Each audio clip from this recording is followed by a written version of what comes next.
صلی علی رسول الکریم اما بعد، نبی کریم صلی اللہ علیہ وسلم نے فرمایا تھا کہ ان اللہ یرفع بهذا الکتاب اقواما ویضع بها آخرین۔ اللہ تعالیٰ اس قرآن کریم کے ذریعے سے بہت سی قوموں کو ترقی دے گا اور عروج دے گا، اور بہت سی قوموں کو اسی قرآن کے ذریعے سے نیچے گرا دے گا، پستیوں میں گرا دے گا۔ حقیقت یہ ہے کہ آج ہماری امت جو ذلت اور رسوائی میں مبتلا ہے، تو بنیادی وجہ یہی ہے کہ ہم نے قرآن کریم کو چھوڑ دیا ہے۔ اس لیے ضرورت اس امر کی ہے کہ ہر مسلمان کا قرآن کریم سے تعلق جوڑ دیا جائے۔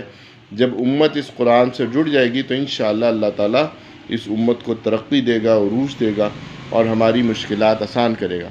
اور جو مسلمان قرآن کریم سے اپنا تعلق جوڑ لیتا ہے تو قرآن کریم کی اتنی برکتیں اس سے حاصل ہوتی ہیں کہ اسے اندازہ ہی نہیں۔ آپ بھی اگر روزانہ صرف 5 منٹ آپ دیں تو آپ کا قرآن کریم سے تعلق مضبوط ہو سکتا ہے۔ اس سلسلے میں ہم نے حلقہ قرآنیہ بنایا ہے اور مجھے امید ہے کہ آپ اس میں شرکت کریں گے اور 5 منٹ ضرور دیں گے روزانہ قرآن کریم کو۔